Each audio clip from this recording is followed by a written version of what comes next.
Vamos a leer versículos 4 al 11. Isaías 53, versículos 4 al 11. Ciertamente llevó Él nuestras enfermedades y sufrió nuestros dolores, y nosotros le tuvimos por azotado, por herido de Dios y abatido. Mas Él herido fue por nuestras rebeliones, molido por nuestros pecados. El castigo de nuestra paz fue sobre Él, y por su llaga fuimos nosotros curados. Todos nosotros nos descarriamos como ovejas, cada cual se apartó por su camino. Mas Jehová cargó en él el pecado de todos nosotros. Angustiado él y afligido, no abrió su boca. Como cordero fue llevado al matadero, y como oveja delante de sus trasquiladores, enmudeció y no abrió su boca. Por cárcel y por juicio fue quitado, y su generación, ¿quién la contará? Porque fue cortado de la tierra de los vivientes, y por la rebelión de mi pueblo fue herido. Y se dispuso con los impíos su sepultura, mas con los ricos fue en su muerte. Aunque nunca hizo maldad, ni hubo engaño en su boca. Con todo eso, Jehová quiso quebrantarlo, sujetándole a padecimiento. Cuando haya puesto su vida en expiación por el pecado, verá linaje, vivirá por largos días, y la voluntad de Jehová será en su mano prosperada. Verá el fruto de la aflicción de su alma, y quedará satisfecho. Por su conocimiento justificará a mi siervo justo a muchos, y llevará las iniquidades de ellos. Amén. Satisfacción divina. Tenemos miércoles de ceniza. ¿Cuándo empieza el miércoles de ceniza? ¿Alguien lo sabe? Un miércoles, por supuesto. Ahí va, muy bien, espera. 40 días antes. 40 días antes. Es cuando empieza la cuaresma. Y el cura coge las cenizas de las palmas del año anterior y pone esta cruz en la mente. Miércoles, en la frente. Miércoles de ceniza. Marca el tiempo de recogimiento, reflexión, arrepentimiento y penitencia. Y dura hasta el Jueves Santo. Jueves Santo, cuando dicen que se crucificó al Señor. Domingo de Ramos. Celebramos o celebran esta entrada triunfal del Señor Jesucristo. Jueves Santo, Domingo de Resurrección, Lunes de Pascua. Son días festivos en España y en muchas partes del mundo. Días donde se conmemoran, se recuerdan, se hacen profesiones, palmas, reuniones especiales, pregones, y todo esto forma parte de esta semana tan especial. Además, han aparecido los huevos de Pascua. Famoso huevo de Pascua, la mona. ¿El huevo sabes qué representa? No que yo esté de acuerdo con esto, yo os estoy informando ahora mismo, ¿de acuerdo? ¿Sabes qué representa el huevo de Pascua? El nuevo nacimiento, la vida, la entrada a la primavera. ¿Y el conejo? ¿De quién es el conejo? ¿Lo habéis visto el conejo, verdad? Por ahí, un conejito. Es como Papá Noel, que trae los huevos de Pascua. Pues Papá Noel trae los regalos, él trae los huevos de Pascua. Ahora digo esto para mostrar un poco brevemente el gran galimatías que hay hoy en día alrededor de la Semana Santa. Hemos perdido han perdido el norte. Hay todo tipo de celebraciones, todo tipo de comidas, que si la mona, el chocolate, el pollo, el conejo, las procesiones, que si hay pasión para... que si no puede haber procesiones, entonces se llora, que si esto... Bueno, en fin, es algo que dices... ¿Qué ha pasado aquí? ¿Habéis escuchado el pregón de Semana Santa de Tarragona? Yo lo escuché brevemente. Y dices, ¿pero qué estás diciendo? ¿Qué tiene que ver la cultura, las tradiciones, con lo que Cristo hizo en la cruz? ¿Cuánta gente está que se congrega para participar y se viste con esas capuchas y esas túnicas? Luchan por estar ahí metidos y por tocar. Pero cuando acaba Semana Santa, incluso antes, están con sus amigos, se emborrachan, hacen todo tipo de perversidades. ¿Qué tiene que ver todo eso con lo que Cristo hizo en la cruz del Calvario? Hermanos, esta mañana quiero hablar acerca un poquito de lo que ocurrió ese día, pero desde una perspectiva donde es más profético, como vemos en el libro de Isaías, capítulo 53. Vamos a ver un poquito el contexto histórico. El contexto histórico que encontramos en este libro. Es importante recordar, cuando tú lees Isaías, que este libro fue escrito unos 700 años antes de Cristo. Estamos en el año 2022. Imagínate lo que ocurrió en el año 1322. 1322. Estamos hablando de la Edad Media. Ahora ya vamos en aviones, volamos, hemos ido a la Luna. 700 años de diferencia. Es cuando Isaías coge y escribe, donde Dios revela esta profecía. Y tú lees este capítulo y lees el evento de la muerte y resurrección de Cristo y dices, aquí tiene que haber algo. Aquí tiene que haber algo. No puede ser que sea tan exacto. Y Jesús, o Dios, estaba preparando los corazones para entender lo que iba a ocurrir 700 años después. Es difícil decir hasta cuánto comprendían los lectores de esta profecía lo que iba a ocurrir. Fíjate, vamos a Juan capítulo 20, versículo 9. Juan 29. Juan capítulo 20, versículo 9.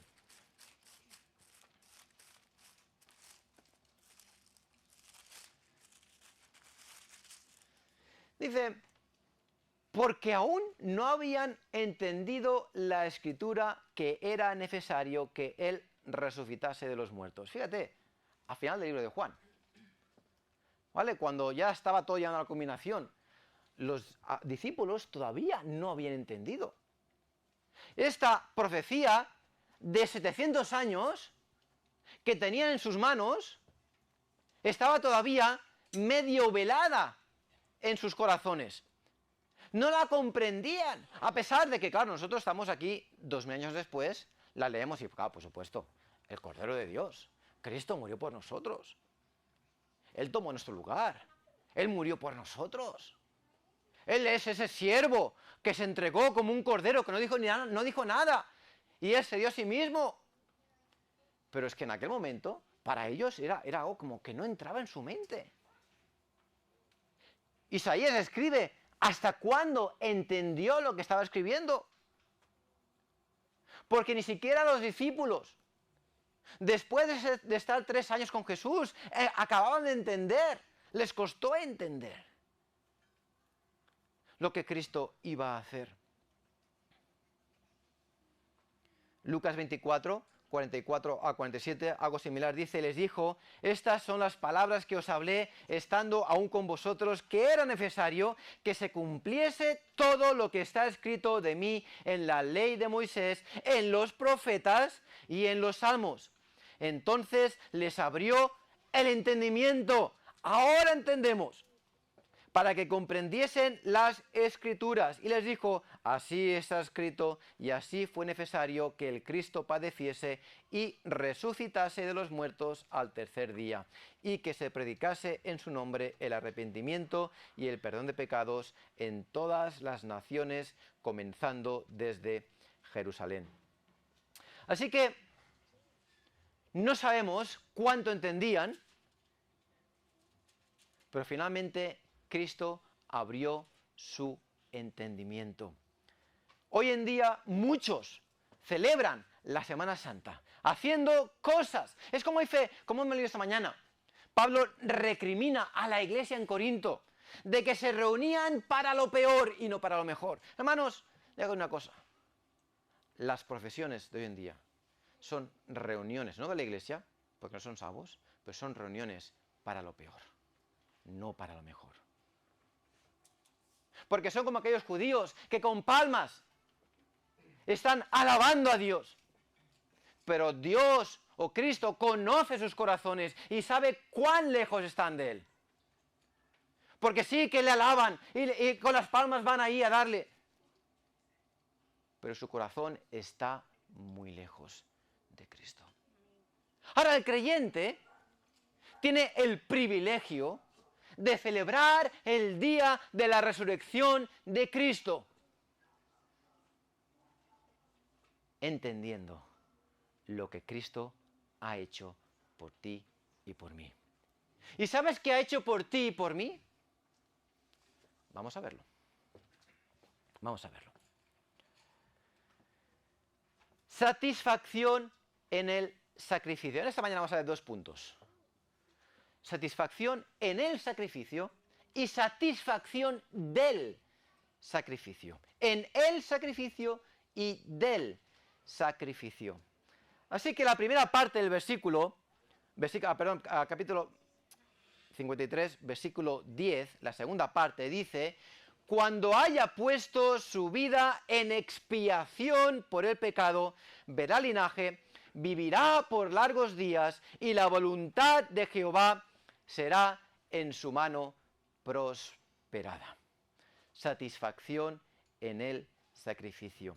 En esta mañana vamos a ver 2 divisiones en este versículo. Primeramente tenemos la acción, cuando haya puesto su vida en expiación por el pecado. Primera parte, cuando haya puesto su vida en expiación por el pecado. La acción. Y número 2, el resultado de la acción. Verá linaje, vivirá por largos días, y la voluntad de Jehová será en su mano prosperada. Así que, ¿qué es esta acción? ¿Qué es esta acción? Cuando haya puesto su vida ¿en qué? ¿En qué? En expiación por el pecado. Cuando haya puesto su vida en expiación por el pecado. Hace un año, 2 años, a los miércoles hablamos de palabras importantes. Y estoy pensando en hacer algo un tanto distinto, pero pronto vamos a medio repetirlo, medio ampliarlo. Expiación. ¿Qué es expiación por el pecado? Webster, como he dicho muchas veces, Webster era un señor cristiano que escribió este famoso diccionario en inglés, y muchas, si no la mayoría de sus definiciones no tienen desperdicio. Y dice Webster: expiar un crimen, hacer satisfacción por un delito mediante el cual, 1, se elimina la culpa, y 2, se cancela la obligación del ofendido de castigar el delito. Entre paganos y judíos, la expiación se hacía principalmente mediante sacrificios, lavados y purificación. Entre los cristianos, la expiación por los pecados de los hombres generalmente se considera que está hecha solo por la obediencia y los sufrimientos de Cristo. Ahora, cuando hemos leído en Isaías 53 que Él puso su vida en expiación por el pecado, expiación por el pecado. Leo la definición de nuevo, la primera parte: expiar un crimen, hacer satisfacción por un delito mediante el cual se elimina la culpa, se cancela la obligación del ofendido de castigar el delito. Eso es lo que Cristo hizo por nosotros, hermanos. Es lo que Isaías está diciendo. Hizo expiación por nuestros pecados. En un sentido genérico, la expiación es la satisfacción de la justicia divina mediante la obediencia activa y pasiva, vida y muerte del Señor Jesucristo, la cual procura una salvación perfecta a su pueblo. Así que es la satisfacción de la justicia divina. Sabemos que Dios, mucha gente dice, si Dios es amor, ¿por qué hace esto y aquello? ¿Por qué permite esto y aquello? Pues que Dios es un Dios justo. Y el juez justo no ha de hacer lo que es recto, no ha de hacer justicia, y la justicia de Dios demanda ser satisfecha. Y Cristo es esa satisfacción. Ahora, hay algo importante en la Biblia que se llama el día de la expiación, o lo que se conoce con el término Yom Kippur. ¿De acuerdo? ¿Habéis escuchado el término? El día de la expiación. Y por supuesto esto va al Antiguo Testamento, cuando Dios da la ley, y cuando leáis el Antiguo Testamento, lo que está haciendo el Antiguo Testamento es sencillamente ser una sombra, una señal de lo que Cristo iba a hacer para el creyente. Y todo ello son figuras y sombras que nos indica, nos lleva a la persona de Cristo. Por eso dice Pablo que la ley ha sido nuestro ayo, nuestro maestro, que nos coge de la mano y nos lleva hacia la persona de Cristo. Es como un embudo. Un embudo empieza ancho y poco a poco se va haciendo más pequeño, hasta acabar en un pequeño tubito. La salida, orificio. Esa es la ley, que empieza grande, se va cada vez más pequeña y va apuntando hacia la persona de Cristo. Y el día de la expiación nos lleva precisamente a este punto, donde Cristo entrega su vida por nosotros. El día de la expiación. Bajo la definición anterior de expiación, la expiación es necesaria cuando una parte ofende a la otra. Hay alguien que está ofendido y la expiación sirve para satisfacer esa ofensa, para satisfacer esa justicia, ese juicio. ¿Y quién es una parte y quién es la otra? Obviamente, una parte, la ofendida, es Dios, y el ofensor somos nosotros, el ser humano. Dios es santo, Él no se equivoca. Él es perfecto. No tiene nada que ver con el pecado. Es perfectamente santo. Y el hombre, como sabemos, desde el principio es pecador. La Biblia dice claramente, no hay justo ni aún uno. ¿Sabes que esto es muy excluyente? ¿Sabes cuántos justos han habido en la tierra? Humanos, ¿eh? ¿Sabes cuántos? Alguien me dice así. Humanos. 0. 0, como digan por ahí, patatero. Ni un justo. Y cuando la Biblia dice que no hay ningún justo, cuando se presentan delante del juez justo, y todos son injustos, ¿cómo son todos hallados? Culpables. Esa es la pura realidad. Pero Dios, que ama a su pueblo, y Dios que ama al hombre, prepara un plan. Y lo empieza a mostrar con el pueblo de Israel. Y llegamos a este punto donde Él enseña acerca del día de la expiación, una vez al año. El pueblo de Israel debía hacer una fiesta muy especial, Yom Kippur, donde todos los pecados de todo el pueblo, en un sacrificio, eran cubiertos, eran tapados, eran llevados lejos, eran perdonados. El día de la expiación. Esto lo encontramos, por supuesto, en Levítico 23 y Levítico 16. Si vamos un momentito a Levítico 23, son 2 versículos. El libro de Levítico.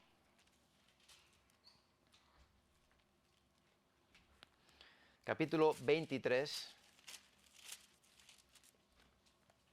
Versículos 27 y 28, que dice, a los 10 días de este mes séptimo será el día de expiación. tendréis santa convocación y afligiréis vuestras almas y ofreceréis ofrenda encendida a Jehová. Ningún trabajo haréis en este día, porque es día de expiación para reconciliaros delante de Jehová vuestro Dios. Era un día muy especial, el más especial del año. Era el día donde los pecados, porque no era cuando un israelita pecaba, y por eso está la ley, tenía que ir al tabernáculo o al templo y llevar sus sacrificios. Pero había un día específico donde todos los pecados eran cancelados. Una vez al año. El día de la expiación. Ahora vamos a Levítico 16 y aquí tenemos los detalles de este día de la expiación, los cuales son muy interesantes. Voy a intentar ir por ellos. En Levítico capítulo 16.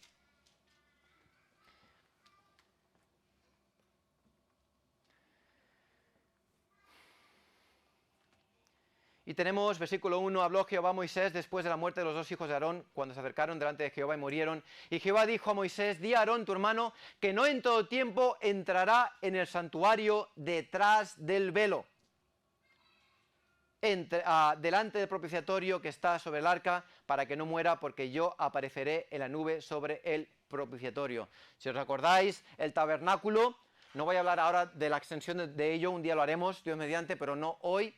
Pero el tabernáculo tenía ese lugar, la tienda, la casita del medio, tenía su lugar santo y su lugar santísimo.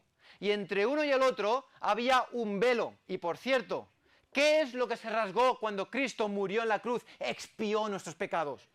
El velo, precisamente. Lo que hacía división. Pero Dios dice al pueblo, Aarón no va a entrar en el lugar santísimo cuando él quiera.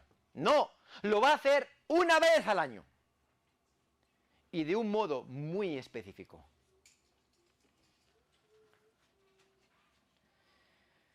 En Levítico 16 encontramos 3 tipos de animales.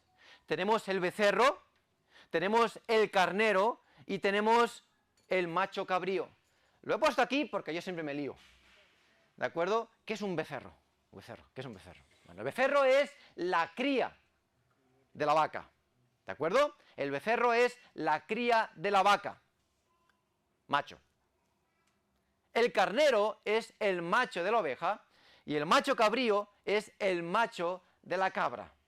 ¿De acuerdo? El otro día en la paella mi hermano Marc os dijo acerca del cordero, el capón, ¿verdad? No, el capón es el borrego. El cordero, el borrego y la oveja, ¿verdad? Bueno, no me vale ya, que lo deja mi hermano. En fin, hay que ser granjero para esto. Pero bueno, eso es lo que sale aquí. Becerro, carnero y macho cabrío. ¿De acuerdo? Así que, antes de entrar al tabernáculo, Aarón tenía que escoger un becerro para expiación y un carnero para holocausto, para él y su familia. ¿De acuerdo? Para él y su familia. Versículos 6 al 11. La sangre del becerro había que esparcirla en el arca del pacto que estaba en el lugar santísimo, en el interior de la tienda del tabernáculo. Después, Aarón debía traer 2 machos cabríos y un carnero para expiación del pueblo y holocausto. ¿De acuerdo? Un becerro para él, un carnero para él.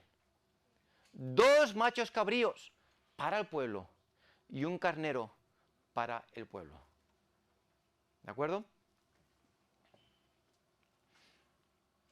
Así que cuando tenía estos 2 machos cabríos del pueblo, ¿qué es lo que hacía?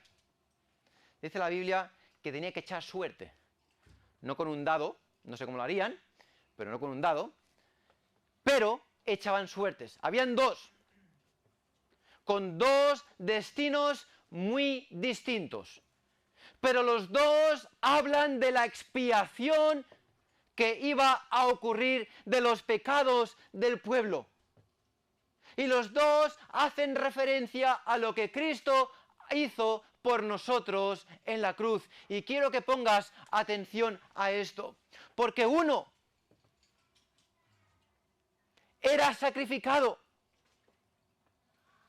era llevado al tabernáculo y su sangre era rociada, así como aquel que él hizo para su familia.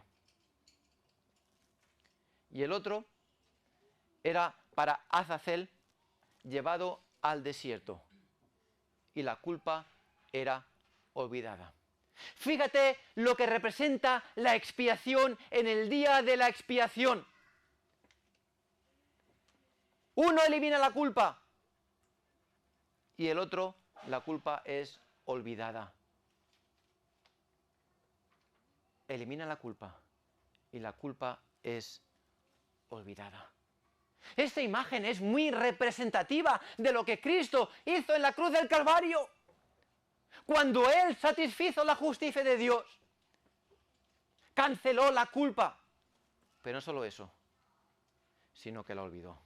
¿Qué dice el versículo? Cuanto está lejos el oriente del occidente, hizo alejar de nosotros nuestras rebeliones. Hermanos, Cristo pagó el precio de nuestro pecado y ya no se acuerda de más. No los tiene presentes. No los tiene presentes. Estoy pensando en una predicación que escuché una vez. Y este hombre, este predicador, estaban en un culto de oración y estaban orando. Y un hermano se levanta y empieza a orar. Y empieza ¿cómo se llama? Esa palabra ahora. A confesar. Se me llama la palabra. Confesar sus pecados pasados. Y venga a confesar, y venga a confesar. Ya eran pasados, eran antiguos. Y venga, Peñón, pero venga. Y este pastor, este predicador, se está poniendo nervioso. Hasta que se levanta y dice, ¡cállate ya! Dios no sabe de qué estás hablando. Él se ha olvidado de tus pecados. No los recuerda. Y esa es la realidad, hermanos. La vida vieja ha pasado, mis pecados viejos han sido pagados, yo no tengo por qué pagar más por ellos, porque Cristo pagó por ellos cuando Él expió mis pecados. Esa es la realidad. Esa es la paz que yo tengo con Cristo. Hemos sido salvos. Él ya no se acuerda de mis pecados. Es como ese cordero, perdón, ese macho cabrío, que es cogido por alguien y llevado al desierto para nunca más ser visto. Es lo que dice, ¿os habéis fijado en este versículo hemos leído en los evangelios que decía que es necesario que se cumpliese la palabra dicha por Moisés en la ley, por los profetas y en los salmos? Salmo 103, 12. Cuanto está lejos el oriente del occidente, hizo alejar de nosotros nuestras rebeliones. ¿Cuán lejos está el oriente del occidente? No hay distancia posible. No hay límites. El oriente está aquí y el occidente está allá. Así de lejos están nuestros pecados. Nadie nos acuerda de nosotros. En otro pasaje dice que los envía al fondo del mar para nunca más acordarse de ellos. Vamos a ver el medio para expiar. Ya hemos visto que el día de la expiación el sumo sacerdote ofrecía ese becerro para su expiación y un macho cabrío para la expiación de los pecados del pueblo, así como el otro que llevaba al desierto. Pero, ¿qué se usaba para la expiación? Cuando hablan de expiación, ¿qué es lo que se usaba? Usaban animales. Animales. Sin embargo, tú lees Isaías 53.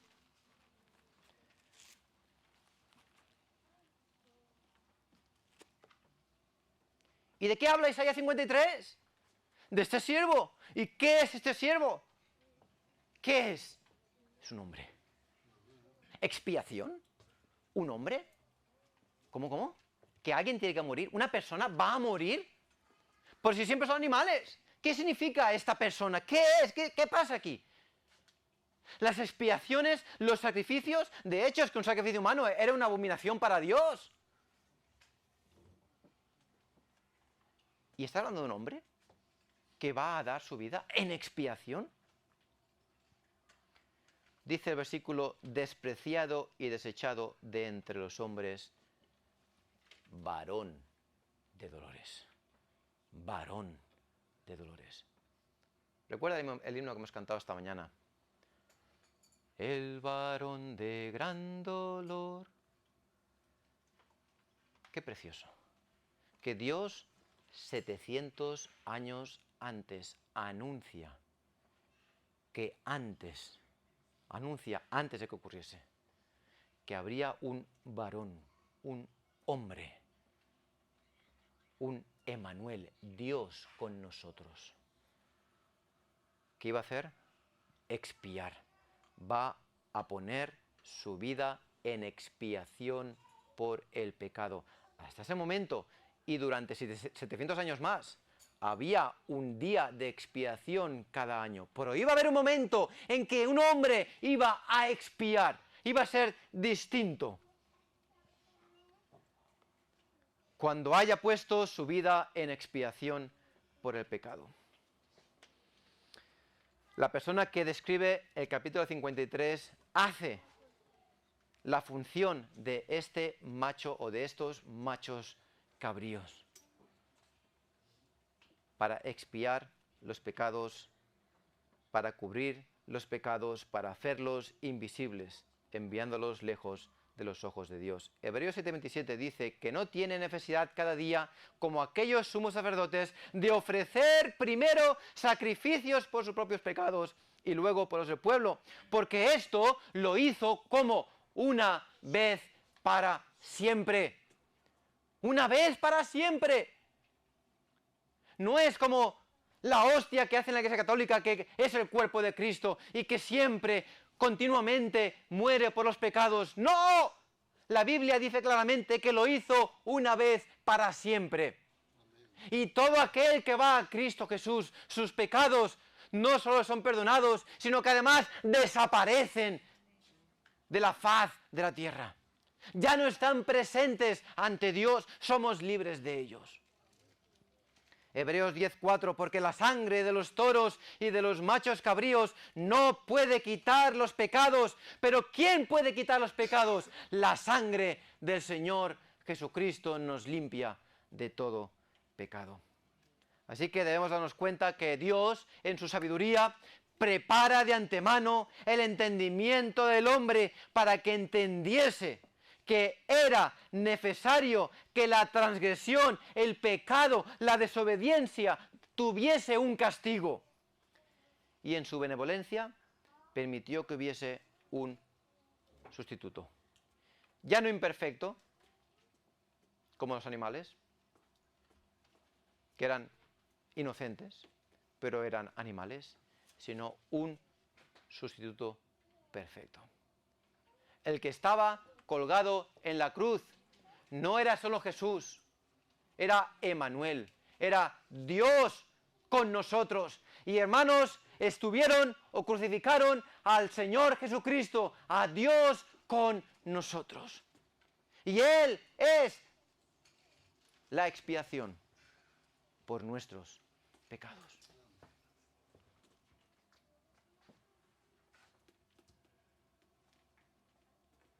Hechos 4:12, y en ningún otro hay salvación, porque no hay otro nombre bajo el cielo dado a los hombres en que podamos ser salvos. Romanos 19, que si confesares con tu boca que Jesús es el Señor y creyeres en tu corazón que Dios le levantó de los muertos, serás salvo. Hermanos, la Biblia es muy excluyente, muy excluyente. No hay otro nombre dado a los hombres en que podamos ser salvos. La salvación no es mediante el Islam. Mahoma no tiene nada que ver con la salvación. Alá no tiene que ver nada con la salvación. No es mediante Buda. No es mediante cualquier otro nombre. No te dejes llevar por la corriente de este mundo. La única manera de encontrar la salvación y poder tener entrada a Dios y por supuesto la salvación de nuestros pecados y poder tener entrada a la presencia de Dios Santo es sola y exclusivamente a través del Señor Jesucristo. Si no te gusta, no es mi problema, es tu problema. No tengo por qué justificar la voluntad de Dios. Dios lo ha establecido así y punto. Si uno busca su propio camino, que haga lo que quiera. Allá él. Dios lo ha escrito así. Y fue el Señor Jesucristo quien expió nuestros pecados. Así que cuando vemos la cruz, vemos el lugar donde la expiación de nuestros pecados fue llevada a cabo. El precio fue pagado y nuestros pecados fueron llevados lejos para no ser vistos nunca más. Esa es la expiación.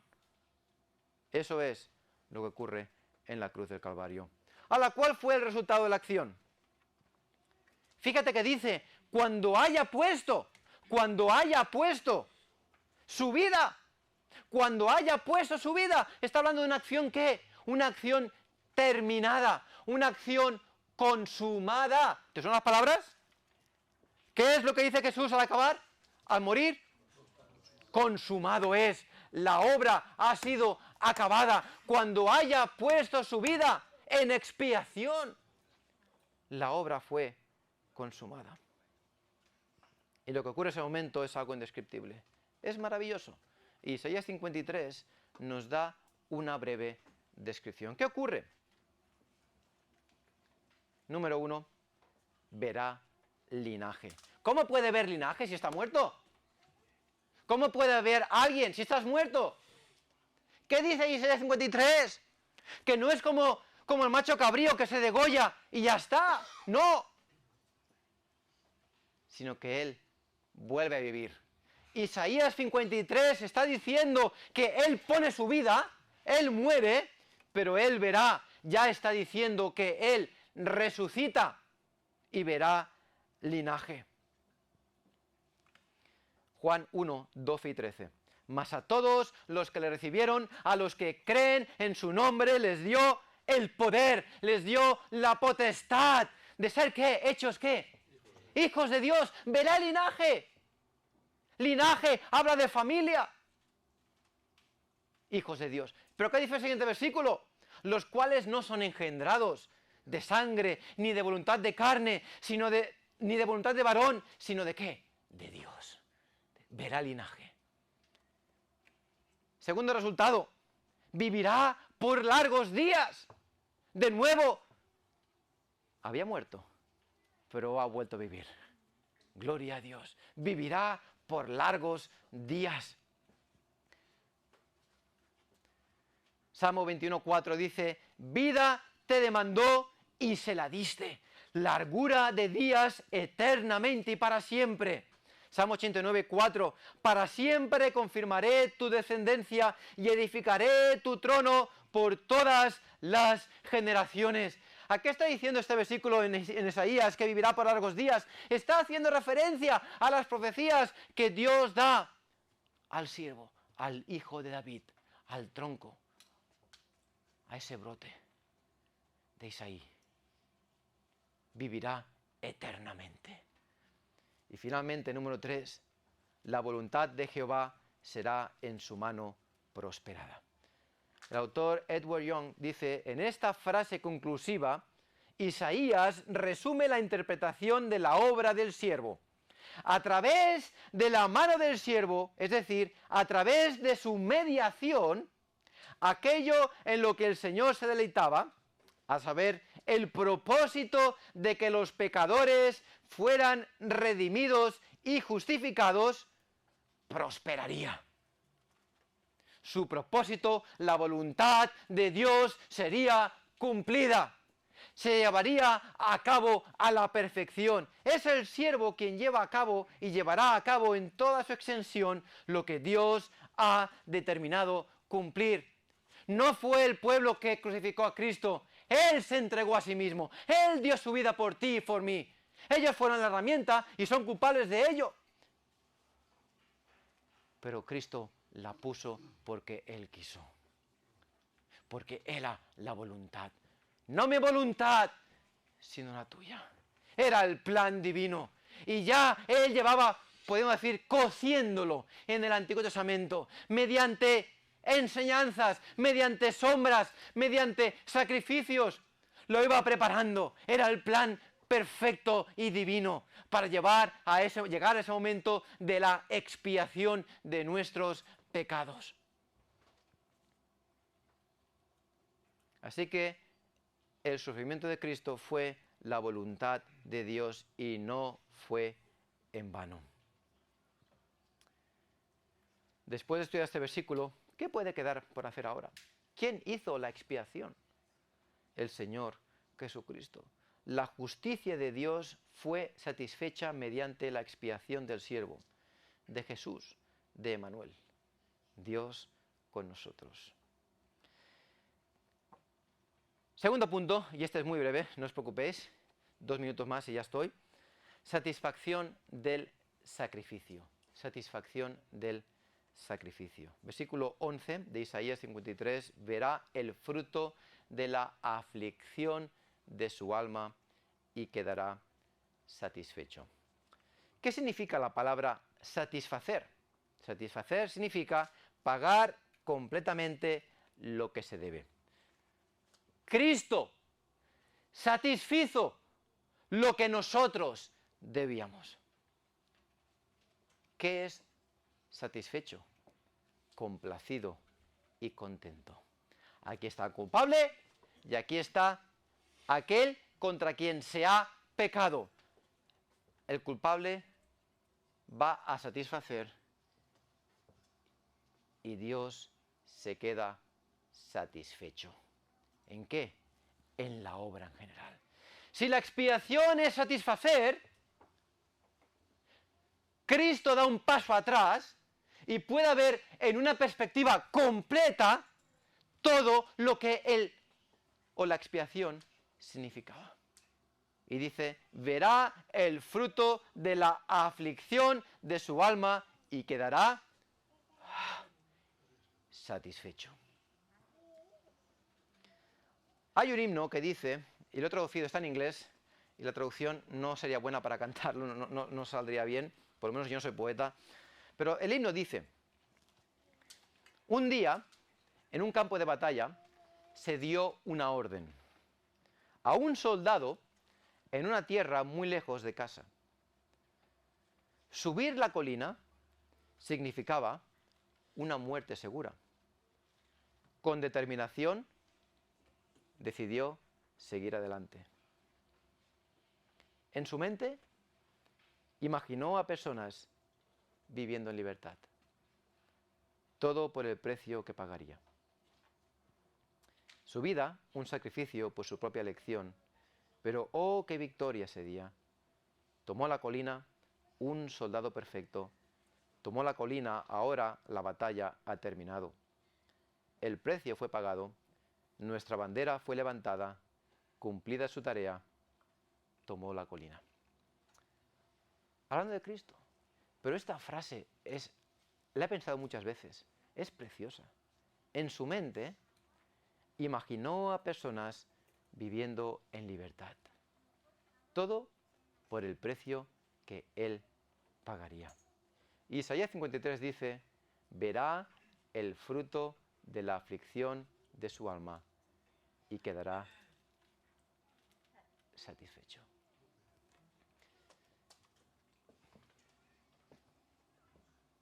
El Señor Jesucristo padeció por ti y por mí y se quedó tranquilo. Se quedó satisfecho. Su obra fue perfecta y completa. Cuando Él estaba en la cruz y Él iba a resucitar, Él te tenía en mente a ti. Y se quedó satisfecho. Porque Él pagó el precio de tus pecados. Ahora está en ti y en mí el vivir vidas que le agraden a Él. El vivir vidas transformadas.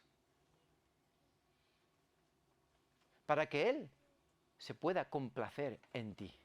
¿Os acordáis que cuando Dios le dice a Jesús, este es mi Hijo amado en quien tengo complacencia? Porque Jesús hacía la voluntad del Padre a la perfección.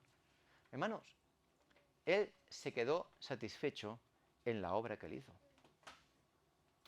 Pero ahora es nuestra tarea, no Él ayudarle a salvarnos, porque Él hizo todo el precio, toda la obra. Ahora es el que Él se complazca en nosotros. Él dio su todo por nosotros. ¿Qué vas a dar tú por el Señor Jesucristo? ¿Hay algún rincón en tu vida que tú no quieras dar a Dios? Ah, no, es que yo soy así, no puedo cambiar. No. Dios quiere coger toda tu personalidad carnal y transformarla. Él murió por ti. Él quiere lo mejor para ti. En esta semana celebremos la Semana Santa. Cómete la mona si te la comes, no pasa nada. Cómela, disfrútala. El chocolate, después pasar al dentista. Pero disfrútalo. Pero sobre todo, considera lo que la expiación de Cristo significa para ti. Que Él satisfizo la justicia de Dios. Y Él la llevó tan lejos que no se acuerda más de ella. Gloria a Dios por la gran verdad.